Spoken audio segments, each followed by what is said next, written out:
मेरा सवाल है, हम लोग श्री कृष्ण को सबसे बड़ा भगवान मानते हैं। जब हम हिंदू शास्त्र पढ़ता हूँ, उन शास्त्रों में लिखा है कि श्री कृष्ण ने शंखचूड़ के बीवी तुलसी देवी को बलात्कार किया, तो क्यों हम एक बलात्कारी को भगवान माने?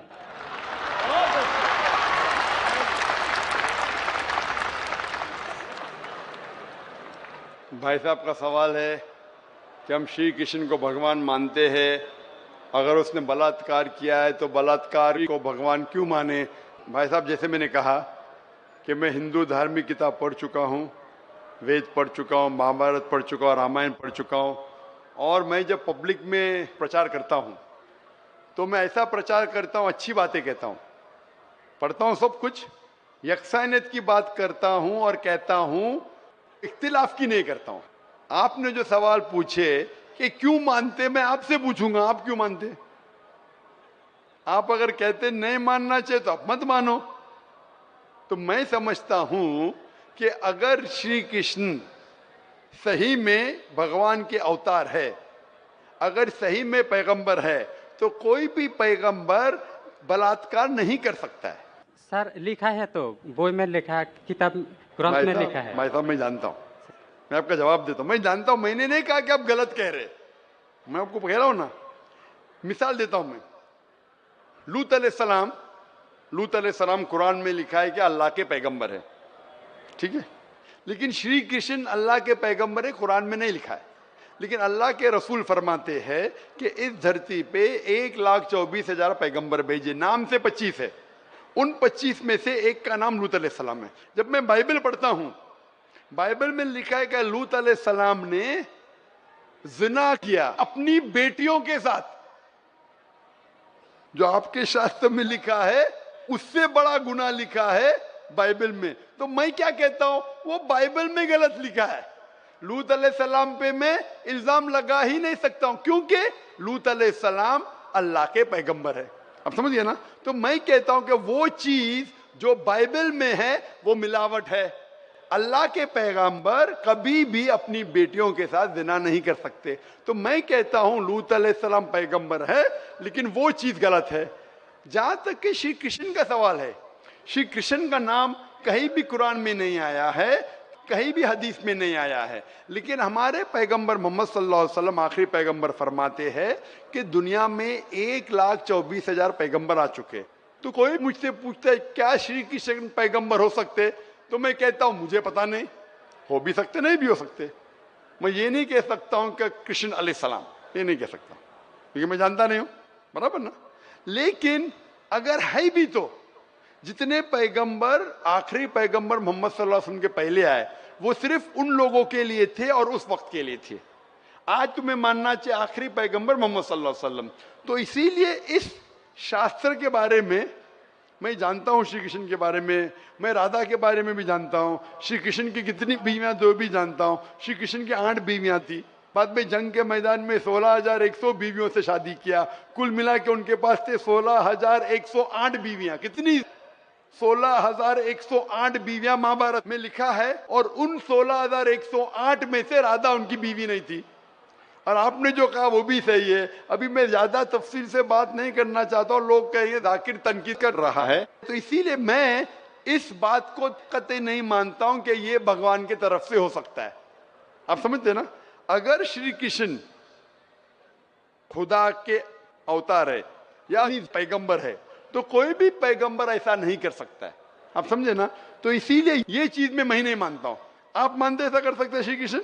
किताब में लिखा है तो लिखा है तो, लेकिन तो आप नहीं मानते हैं। बिल्कुल सही, बराबर। मैं भी नहीं मानता हूं, मैं भी नहीं मानता हूं, क्योंकि कोई भी भगवान के पैगंबर या अगर पैगंबर जो अच्छे इंसान, पैगंबर तो दूर की बात है, कोई भी अच्छा इंसान बलात्कार कर ही नहीं सकता। पैगंबर तो दूर की बात, आप समझे ना। कोई भी अच्छा धार्मिक इंसान बलात्कार नहीं कर सकता है। तो सवाल उठता ही नहीं। इसीलिए मैं लोगों के सामने ये सब पेश नहीं करता हूं, नहीं तो लोग बोलेंगे ये झगड़े लड़ा रहा है। आप समझे ना। मैं झगड़े लड़ाना नहीं चाहता हूं। कुरान में नहीं लिखे क्या, जो चीज यकसा नहीं है वो पेश करके लोग को लेके आओ। कुरान में लिखे जो यकसा है उसके बारे में बात करो, लोगों को करीब लेके आओ। तो मैं आपसे पूछना चाहता हूं कि आप मानते खुदा एक है? पहले और थोड़ा बोलने दो। बोलिए। तो ग्रंथ ग्रंथ में ऐसा क्यों लिखा गया है? कुरान में तो टॉप क्लास है, एक भी सवाल ऐसा नहीं है, क्लियर एकदम फर्स्ट क्लास है। क्यों लिखा बोलता हूं मैं, क्यों? क्योंकि जैसे मैंने पहले कहा कि वक्त के दौरान ये जितने किताबें कुरान के पहले आई वो महदूद थी, एक वक्त के लिए, एक लोगों के लिए। वक्त के दौरान बदलते गई और एडिशन आते गए। जैसा मैंने पहले कहा कि महाभारत असल में जब आप पूछेंगे पंडितों से, महाभारत सबसे पहली बार अर्जुन के ग्रैंडसन ने कहा था। महाभारत उस टाइम 8000 श्लोक थे। उसने दोस्तों से कहा, बच्चों ने बाप ने बेटे से कहा, फिर वो बाप ने बेटे से कहा, अपने बेटे से कहा, कहने कहने से हो गए 24,000 श्लोक। अभी 8000 से 24,000 16,000 तो कोई ना कोई लिखाएगा ना, खुदा ने थोड़ी लिखे, वो तो इंसान ने लिखे। आज के तारीख में 1 लाख श्लोक है, तो ये सब मिलावट है ना, तो ऐसे मिलावट आती गई। इसीलिए मैंने जब पूछा कि अगर 1 गिलास पानी है, साफ पानी है, 1 कतरा गटर का पानी आपके सामने डालूंगा, आपके सामने डालूंगा, गंदा पानी, काला पानी, 1 बूंद उसे मिलाऊंगा तो नजर नहीं आएगा, आपको पानी पीएंगे? क्यों? मिलावट है। अगर चुपके से किसने मिलाया आपको नहीं पता तो शायद पी लेंगे, बराबर ना? तो जब पता चल गया कि मिलावट है बाकी शास्त्रों में, तो साफ और सुथरे शास्त्रों की तरफ आओ ना। इसमें एक भी मिलावट नहीं है। चैलेंज है कुरान में, कुरान का चैलेंज है। इसीलिए जो लोग तनकीद करने की कोशिश करते हैं, एक फेमस आदमी है विलियम मोर, जो बहुत तनकीद करता है इस्लाम का। तो ये विलियम मोर ने, जो सबसे ज्यादा कट्टर खिलाफ था इस्लाम के, 200 साल पहले लिखा कि एक वाहिद मजहबी किताब जो 100% अभी तक के हूबहू वही है, जरा भी मिलावट नहीं है, वो था ईसाई। उसने कहा वो कुरान है। तो जो तनकीद करने वाला ऐसा लिख रहा है कि 100% वाहिद किताब जो 100% अभी तक सही है वो कुरान है। तो इसीलिए अगर आपको पता चला कि बाकी किताबों में मिलावट है, तो आप सही किताब की तरफ आ जाओ, कुरान की तरफ। हमको मालूम है, लेकिन लोगों को नहीं मालूम है। तो लोगों को छोड़ो, आप क्यों नहीं पहले मान लेते? आपको मालूम, आपने अमल कर रहे, तो बाकी लोग क्यों अमल करेंगे भाई? लोग तो खराब नहीं देखता है, सिर्फ बोलता है अच्छा है, लेकिन लिखा तो हम शास्त्र क्यों माने वो? तो मैं आपसे पूछता हूँ, आप क्यों मान रहे फिर? सिर्फ उसी तरह। और छोटा एक क्वेश्चन है, 2 मेरा क्वेश्चन है। पूछे। कल लाइन लेके आया लेकिन मौका नहीं मिला। ठीक है, अभी मौका मिलेगा इंशाल्लाह। बोलिए, पूछिए। शिव को हम लोग भगवान मानते हैं। जब हम हिंदू शास्त्र पढ़ता हूँ, उनमें लिखा है शिव ने भिक्षा मांगकर अपने पेट पाला और नशे वाला चीज खाता था। तो एक भिखारी और नशे वाले को क्यों हम लोग भगवान माने? भाई साहब, मेरा जवाब वही है। मैं आपके शास्त्र पढ़ चुका हूँ। ये सब मैं तकरीर में बयान नहीं करता हूँ, क्योंकि मैं नहीं चाहता हूँ दूसरी किताब के बारे में तनकीद करूँ। ये मैं मानता हूँ जो आप बोलते बिल्कुल सही है, बिल्कुल सही फरमाते, लेकिन मैं ये सब बात करूँ तो दंगे फसाद हो जाएंगे ना। मैं अमन वाला आदमी हूँ ना। कुरान में भी नहीं लिखे कि लोगों की तनकीद करो। कुरान में लिखे सूरह अनाम में सूरह नंबर 6 आयत नंबर 108 के वो लोग जो दूसरे भगवान को पूछते हैं, गलत भगवान को पूछते हैं अल्लाह के अलावा, उनको गाली मत दो। बाकी लोग जो सही भगवान के अलावा दूसरे भगवान को पूछते हैं उनको गाली मत दो, नहीं तो जहालत में वो अल्लाह को गाली देंगे। कुरान में लिखा है कि जो बाकी लोग जो अल्लाह के अलावा किसी और ईश्वर को पूछते हैं उनको गाली मत दो, वरना जहालत में वो अल्लाह को गाली देंगे। इसीलिए जो आप बोलते बिल्कुल सही है, मैं कहाँ कहता हूँ गलत है। इसीलिए मैं आपको कहता हूँ कि सब चीज अगर गलत है तो आप सही रास्ते पे क्यों नहीं आते? आ गया, हम 2 भाई एक साथ। 2 भाई साथ में, माशाल्लाह, 2 सवाल 2 भाई। अच्छा, माशाल्लाह। भाई आपका नाम क्या है? आपका नाम क्या भाई? मेरा नाम सुब्रत पाल है। और आपका नाम? टोपू पाल। टोपू पाल, माशाल्लाह। 2 पाल इधर आ गए, माशाल्लाह। आप दोनों मानते हैं कि खुदा एक है? जी हाँ। आप दोनों मानते हैं कि बुत परस्ती गलत है, मूर्ति पूजा गलत है? जी हाँ। आप मानते हैं मोहम्मद सल्लल्लाहु अलैहि वसल्लम आखिरी पैगंबर है? जी हाँ। आप मानते हैं? आपको कोई भी जबरदस्ती कर रहा है इस्लाम कबूल करने के लिए? नहीं। कोई भी जबरदस्ती नहीं। कोई भी दबाव है? नहीं। आप अपनी मर्जी से करना चाहते? Yes sir. कोई भी रिश्वत दे रहा है? नहीं। इंशाल्लाह। तो मैं अरबी में कहूंगा, आप उसे दोहराइए। अशहदु अशहदु अल्लाह अल्लाह इलाहा इलाहा इल्लल्लाह इल्लल्लाह व अशहदु व अशहदु अन्ना अन्ना मुहम्मदन मुहम्मदन अब्दुहु अब्दुहु व रसूलुहु। व रसूलुहु। मैं शहादत मैं शहादत देता हूँ देता हूँ कि कि अल्लाह अल्लाह के अलावा के अलावा कोई माबूद नहीं कोई माबूद नहीं और और मोहम्मद मोहम्मद सल्लल्लाहु सल्लल्लाहु अलैहि वसल्लम अलैहि वसल्लम उसके उससे पैगंबर पैगंबर और बंदे हैं। बंदे हैं। माशाल्लाह। अल्लाह ताला आपकी जिद्दोजहद को कबूल फरमाए और आपको सबसे बेहतरीन जिंदगी दे दुनिया में आखिरत में, और आपको जन्नत नसीब फरमाए और आपके जरिए और लोगों के दिल के ताले खोले इंशाल्लाह।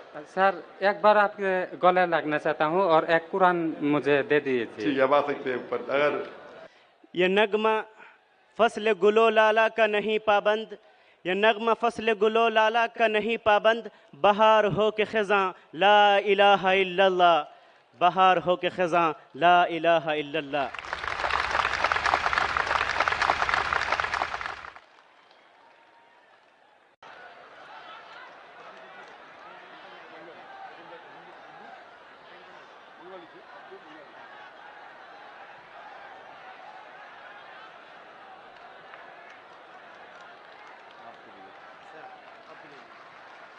और कुरान में मंगा दो।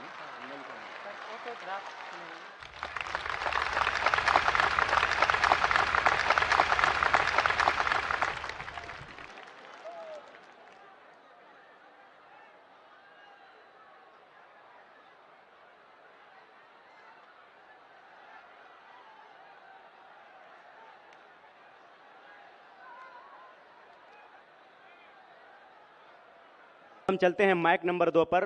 वहाँ पर अगर कोई गैर मुस्लिम भाई मौजूद हैं तो अपना सवाल कर सकते हैं माइक नंबर 2 से। मेरा नाम है देवाशीष सरकार। मैं पहले हिंदू था। मैं और मेरी लड़की दोनों एक साथ इस्लाम कबूल करना चाहता है।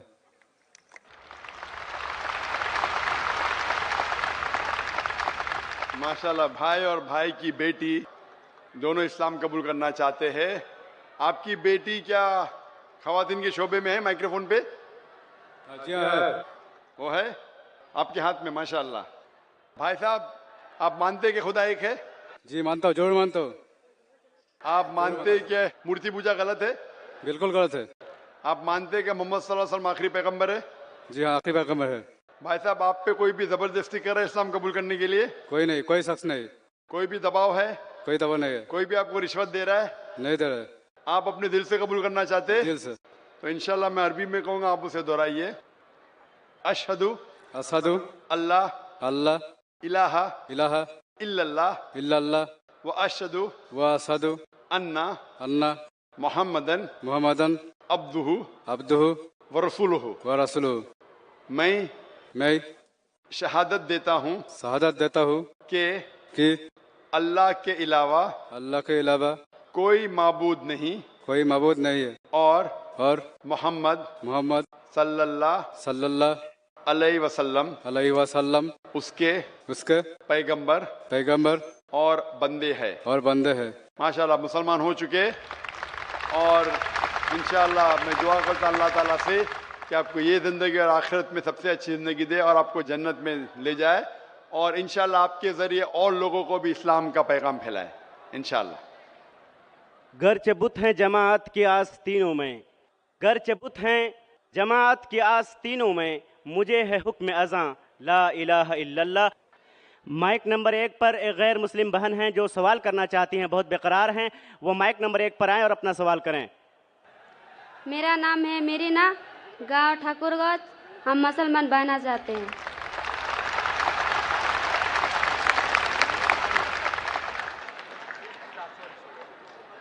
बहन, आप मानते हैं कि खुदा एक है?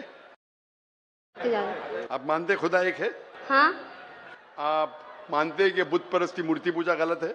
गलत है। आप मानते हैं कि मोहम्मद सल्लल्लाहु अलैहि वसल्लम आखिरी पैगंबर है? पैगंबर है। माशाल्लाह। आपको कोई भी जबरदस्ती कर रहा है इस्लाम कबूल करने के लिए? कोई नहीं। आप पे कोई भी दबाव? नहीं। कोई भी रिश्वत दे रहा है? नहीं। इंशाल्लाह मैं अरबी में कहूँगा, आप उसे दोहरा सकते। अशहदु अशहदु अल्लाह अल्लाह इलाहा इलाहा इल्लल्लाह इल्लल्लाह व अशहदु व अशहदु अन्ना अन्ना मुहम्मदन मुहम्मदन अब्दुहु अब्दुहु व रसूलुहु। व रसूलुहु। मैं शहादत देती हूँ मैं शहादत देती हूँ कि कि अल्लाह के अलावा अल्लाह के अलावा कोई माबूद नहीं कोई माबूद नहीं और और मोहम्मद मोहम्मद सल्लल्लाहु सल्लल्लाहु अलैहि अलैहि वसल्लम वसल्लम उसके उसके पैगंबर पैगंबर और बंदे हैं। और बंदे। माशाल्लाह मुसलमान हो चुके। और मैं अल्लाह से दुआ करूंगा कि आपको इंशाल्लाह और हिदायत दे और आपको जन्नत नसीब फरमाए इंशाल्लाह। जज़ाकल्लाह, शुक्रिया। अगला सवाल माइक नंबर 2 से कोई गैर मुस्लिम भाई अगर मौजूद हैं। डॉक्टर साहब, मेरा नाम जानकी बल्लभ शास्त्री है। मैं आपके यहाँ से कलमा दोहराना चाहता हूँ और मुझे कलम पाक अपने हाथों से प्रदान करने की कृपा करें। इसके लिए मैं हजारीबाग झारखंड से 4 साथियों के साथ आपका किशनगंज आया हूँ। कृपया मेरी बात पर तवज्जो दें। माशाल्लाह। भाई साहब, आप मानते हैं कि खुदा एक है? जी सर। आप मानते हैं कि मूर्ति पूजा गलत है? जी गलत है। आप मानते हैं कि मोहम्मद सल्लल्लाहु अलैहि वसल्लम आखिरी पैगंबर है? आखिरी पैगंबर है सर। आपको कोई भी जबरदस्ती कर रहा है इस्लाम कबूल करने के लिए? जी नहीं सर। आप अपने मन से कर रहे? जी। आप अपनी मर्जी से कर रहे? जी। आप पे कोई भी दबाव नहीं। तो इंशाल्लाह मैं अरबी में कहूंगा और आप उसे दोहराइए।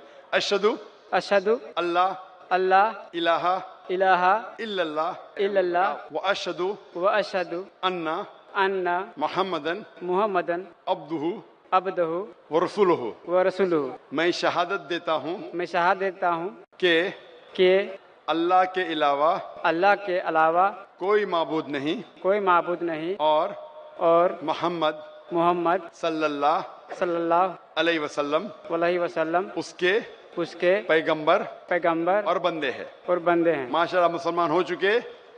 और मैं अल्लाह ताला से दुआ करूंगा कि आपको बेहतरीन जिंदगी दे और इंशाल्लाह जन्नत नसीब फरमाए। सर मेरा कलम पाक सर। आप इंशाल्लाह स्टेज पे आ सकते हैं। जब तक आप आएंगे हम इंशाल्लाह और एक सवाल ले सकते हैं। आप स्टेज पे आ सकते हैं भाई साहब, आप स्टेज पे आइए और जब तक कोशिश करेंगे कि और एक सवाल का हम जवाब दें। जब तक हम चलते हैं माइक नंबर 3 पर। माइक नंबर 3 पर अगर कोई गैर मुस्लिम भाई मौजूद हैं तो अपना सवाल कर सकते हैं। माइक नंबर 3 से। मेरा नाम राजकुमार सिंह, मैं पश्चिम बंगाल उत्तर दिनाजपुर जिला करंदी थाना से बोल रहा हूँ। मेरा सवाल ये है कि इस्लाम शास्त्र अनुसार अगर कोई इस्लाम आदमी अच्छे काम करते हुए मर जाए तो उससे जन्नत प्राप्ति होती है, बिल्कुल सही तरीके से। अगर कोई गैर मुस्लिम जैसे हिंदू अच्छे काम करते हुए मर जाए तो उसी को क्या सर्व प्राप्ति होगी? I want to clear answer of this my question please sir. भाई साहब का बहुत अच्छा सवाल है कि अगर मुसलमान अच्छे काम करते हुए मर जाता है तो उससे जन्नत मिलती है, जब हिंदू अच्छे काम करते मरता है तो क्या मिलता है उससे, ये इसका सवाल है। भाई साहब, हर एग्जामिनेशन में कुछ ना कुछ शराइत होते हैं। मिसाल के तौर पे मैं जब 10th स्टैंडर्ड पास किया ICSE में सन 1982 में, मेरे 6 सब्जेक्ट थे मुझे पास होने के लिए, minimum 6 subject, English, history, geography, mathematics, science, Hindi, ये 6 सब्जेक्ट थे जो कंपलसरी थे। इसी तरीके से जन्नत में जाने के लिए 4 शराइत है। जन्नत में जाने के लिए सूरे अल असर सूरा नंबर 103 आयत नंबर 1 से 3 तक में लिखा है, वल अस्र इन्नल इंसान लफी खुस्र इल्लल्लज़ीना आमनू व अमिलु सॉलिहाती व तवासौ बिल हक़्क़ि व तवासौ बिस सब्र। अल्लाह ताला कसम खाते हैं ज़माने की, वक्त की, कि आदमी खसारे में है। सिर्फ वो लोग नजात पाएंगे जो लोग के पास 4 चीजें हैं। नंबर 1 ईमान, नंबर 2 अमल सॉलिहात, अच्छे अमाल करना, नंबर 3 वतवासौ बिल हक़, लोगों को अच्छाई की तरफ बुलाना, और नंबर 4 वतवासौ बिस सब्र, लोगों को सब्र की तरफ बुलाना। तो जन्नत में जाने के लिए सूरे अल असर के मुताबिक 4 चीजों की जरूरत है। ईमान, मानना कि खुदा एक है, मोहम्मद सल्लल्लाहु अलैहि वसल्लम आखिरी पैगंबर है, बुत परस्ती गलत है। नंबर 2 अच्छे अमाल, नंबर 3 वतवासौ बिल हक़, दावा देना, नंबर 4 वतवासौ बिस सब्र। इन चारों चीजों में से एक भी चीज कम है तो आप जन्नत में नहीं जाएंगे।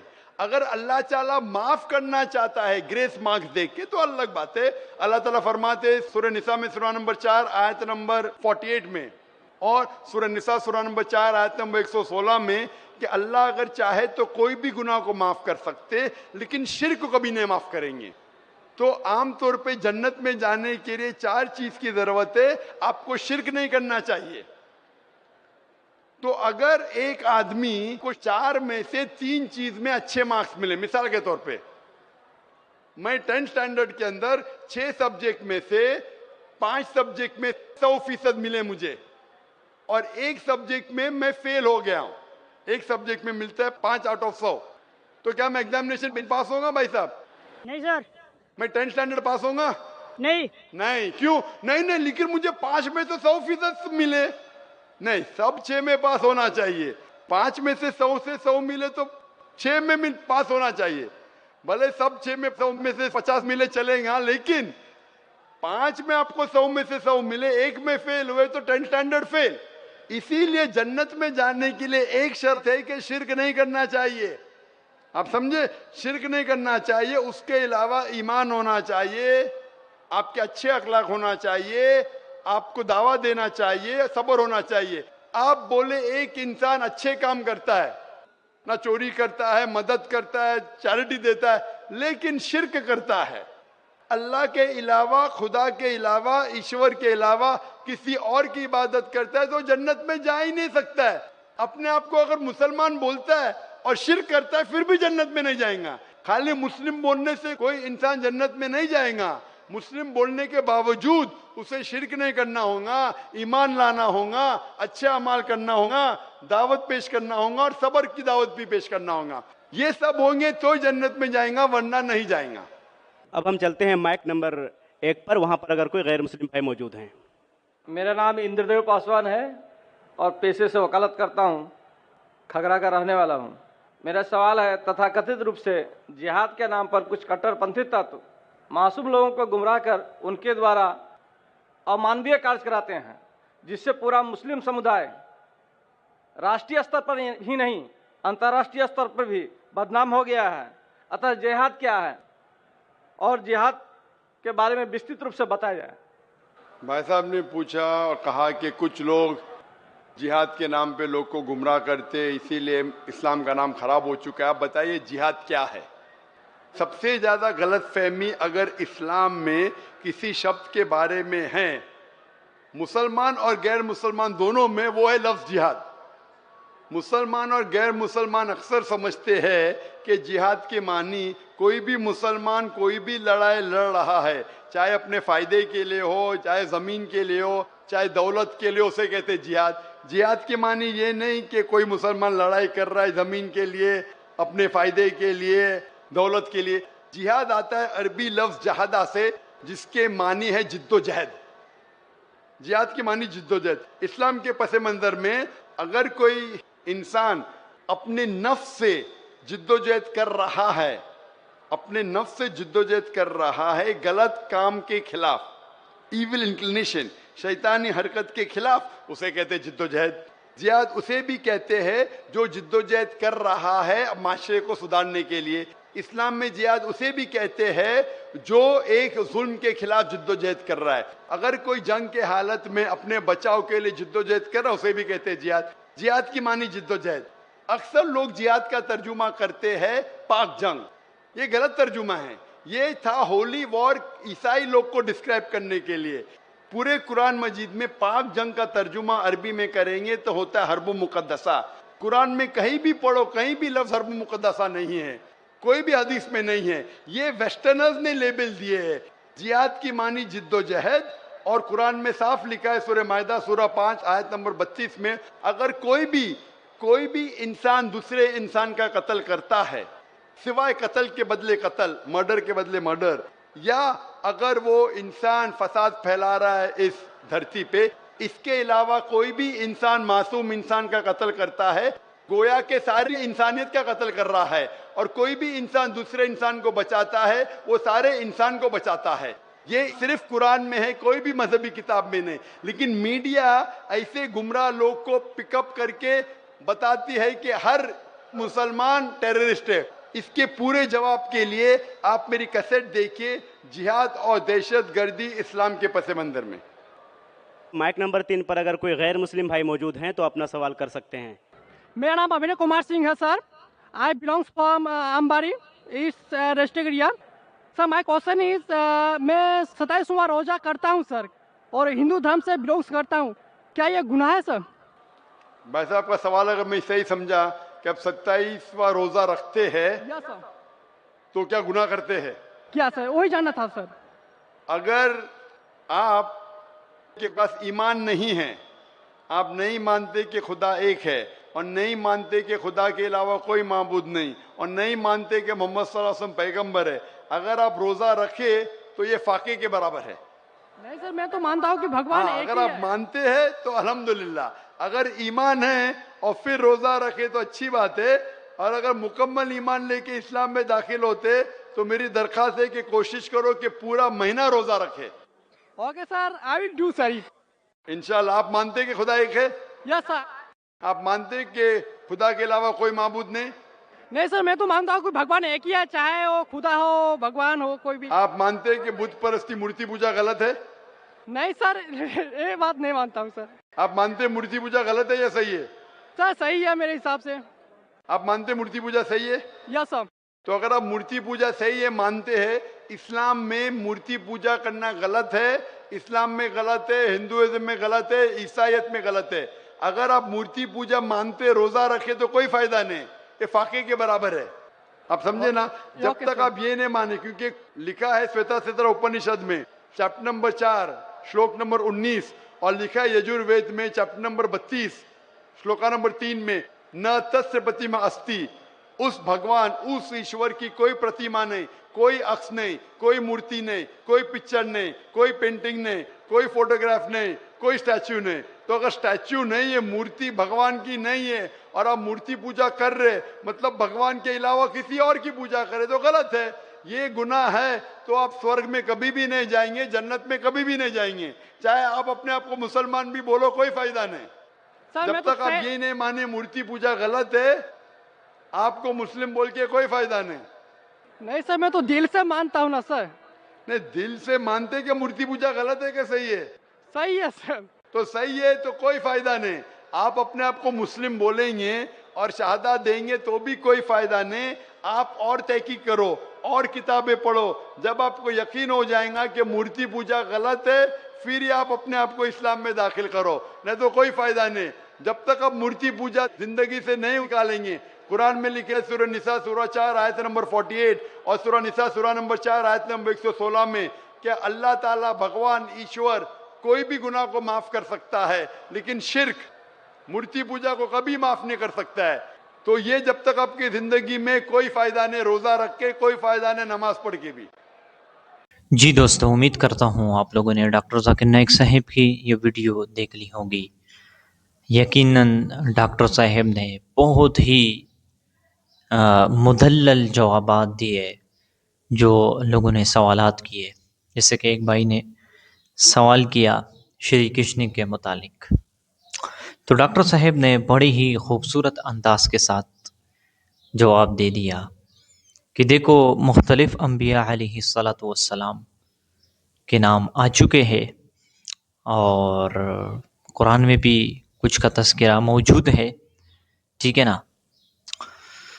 तो अब डॉक्टर साहब ने बड़े ही ज़बरदस्त जवाबात दे दिए, बड़े ही मतलब तसल्ली बख्श जवाबात दे दिए और इस बात को भी साबित कर लिया कि पैगंबर कोई गलत काम नहीं करते, वो मासूम होते हैं गुनाह से, मासूमुन अनिल मासिया। अल्लाह रब्बुल इज़्ज़त इनके हिफाजत फरमाते हैं, ठीक है ना। अंबिया अलैहिस्सलातु वस्सलाम ने मेहनत की, कोशिश की, हज़रत आदम अलैहिस्सलातु वस्सलाम से लेकर हज़रत मोहम्मद सल्लल्लाहु अलैहि वसल्लम तक। नूह अलैहिस्सलातु वस्सलाम का तज़किरा हम सुनते हैं, उसने अपने कौम पर 950 साल मेहनत की, तबलीग की, लोगों को दीन की दावत दी, लोगों को राह रास्त पे लाने की कोशिश की, ठीक है ना। ये किस लिए? सिर्फ अल्लाह की रज़ा के लिए, कि अल्लाह का हुक्म, अल्लाह का कलमा ये बुलंद हो जाए। इस तरह इब्राहीम अलैहिस्सलातु वस्सलाम, इस तरह मूसा अलैहिस्सलातु वस्सलाम, तो मुख्तलिफ़ अम्बिया अलैहिस्सलातु वस्सलाम आते और अपने कौम के ऊपर मेहनत करते, लोगों के ऊपर मेहनत करते, ठीक है ना। और इसमें अम्बिया अलैहिस्सलातु वस्सलाम को तकालीफ भी पहुँची, उनको तकलीफ़ें पहुँची, उनके खून बह चुका है। तो ये किस लिए? क्योंकि वो दीन की मेहनत करते, अल्लाह के हुक्म के मुताबिक लोगों को अल्लाह के पैगाम की तरफ बुलाते। हुजूर सल्लल्लाहु अलैहि वसल्लम का सीरत हमारे सामने है कि इसने कितनी मेहनत की, मक्के में कितने मेहनत की और कितने तकालीफ हुजूर सल्लल्लाहु अलैहि वसल्लम पर आए। और इसी तरह कितने जंगें हुई, आप सल्लल्लाहु अलैहि वसल्लम के दांत शहीद हुए। ताइफ का किस्सा आप लोगों को मालूम है कि आप सल्लल्लाहु अलैहि वसल्लम लहूलुहान हुए। तो ये किस लिए? कि अल्लाह का पैगाम बुलंद हो जाए। ये अम्बिया अलैहिस्सलातु वस्सलाम की मेहनत थी। इसलिए कि उनके अम्बिया अलैहिस्सलातु वस्सलाम को जो बात पहुंचती है वही के ज़रिए से आती है। ये अल्लाह रब्बुल इज़्ज़त उनको वही करते हैं, पैगाम देते हैं। और आप लोगों को मालूम है कि हमारे अक्ल जो है ना ये महदूद है, एक हद तक सोच सकते हैं, एक हद तक उसकी लिमिट है, उसके आगे वो नहीं जा सकते, सोच नहीं सकते। एक चीज़ के अंदर जितनी ताकत हो उस दायरे से वो आगे निकल नहीं सकता, ठीक है ना। लेकिन अल्लाह रब्बुल इज़्ज़त अम्बिया अलैहिस्सलातु वस्सलाम को जो पैगाम देते हैं, वही करते हैं, वही वहाँ से शुरू होता है जहाँ पे अक्ल ख़त्म होता है। तो अल्लाह रब्बुल इज़्ज़त को तो सब कुछ पता है, उसके सामने ये सारी चीज़ें इसके कब्ज़े कुदरत में ज़मीन और आसमान की बादशाहत है, सब कुछ उसके कब्ज़े कुदरत के अंदर है, उससे कोई चीज़ गायब नहीं है, छुपी हुई नहीं है। तो जब सब कुछ उसके कब्ज़े कुदरत के अंदर है, तो जब कोई चीज़ भी छुपी हुई उससे नहीं है, ठीक है ना। तो जब वो पैगंबर को वही करता है, पैगाम देता है, ठीक है ना, तो उस पैगाम में कितनी ताकत होगी, उस पैगाम में कितना असर होगा और कितना गहरा पैगाम होगा। तो ये अम्बिया अलैहिस्सलातु वस्सलाम लोगों पर मेहनत करते और उनको जो है ना दावत देते। तो यकीनन असल बात यह है, जैसे कि डॉक्टर साहब भी मेहनत करते हैं और दीन की खिदमत करते हैं और सिर्फ अल्लाह के रज़ा के लिए, ताकि उन्हें दुनिया में भी सुकून हासिल हो जाए, आखिरत में भी। क्योंकि जब आप दीन को फॉलो करते हो, इस्लाम के मुताबिक ज़िंदगी गुजारना शुरू कर देते हो, तो फिर इंसान को राहत और सुकून और चैन मिल जाता है, वरना बेसुकूनी ही है, ठीक है ना। आप गफलत के अंदर, गुनाहों के अंदर ज़िंदगी गुजारते हो तो आपको सुकून कहाँ पे मिलेगा, आपको राहत कहाँ पे मिलेगी, आपको चैन कहाँ पे मिलेगा, ठीक है ना। दुनिया में अगर आप ज़्यादती करेंगे, जुल्म करेंगे, धोखा करेंगे, कर लेंगे, जुल्म भी करेंगे, धोखा भी आप कर लेंगे, हक भी किसी का मारेंगे, लेकिन आप अल्लाह की जो ज़मीन है, ये दुनिया है, इससे आप निकल तो नहीं सकते, उसको आप पार तो नहीं कर सकते। आप अल्लाह के कब्ज़े कुदरत से बाहर तो नहीं निकल सकते, अल्लाह के कब्ज़े कुदरत में आप मौजूद है। एक दिन है जब आपके हिसाब और किताब होगा, आपसे पूछा जाएगा।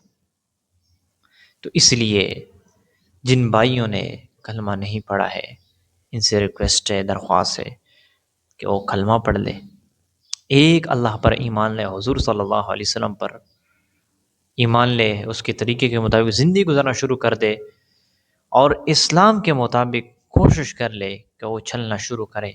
अल्लाह रब्बुल इज़्ज़त दुनिया भी खूबसूरत बनाएंगे, आखिरत भी। तो उम्मीद करता हूँ आप लोगों को ये वीडियो पसंद आ चुकी होगी। अगर आप लोग चैनल पर नए हो तो चैनल को सब्सक्राइब कर ले, वीडियो को लाइक कर ले। मिलते हैं इंशाल्लाह नेक्स्ट वीडियो में, तब तक के लिए इजाज़त चाहता हूँ। अस्सलामु अलैकुम।